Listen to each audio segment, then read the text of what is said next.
Hello friend, কেমন আছো? আশা করি ভালো আছো।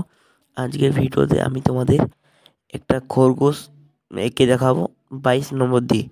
তো ভিডিওটা পুরো দেখবে, আশা করি ভিডিওটা ভালো লাগবে। ভালো লাগলে লাইক কমেন্ট সাবস্ক্রাইব করবে। শুরু করছি।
তো দেখা করছি অন্য কোনো ভিডিওতে ফ্রেন্ড।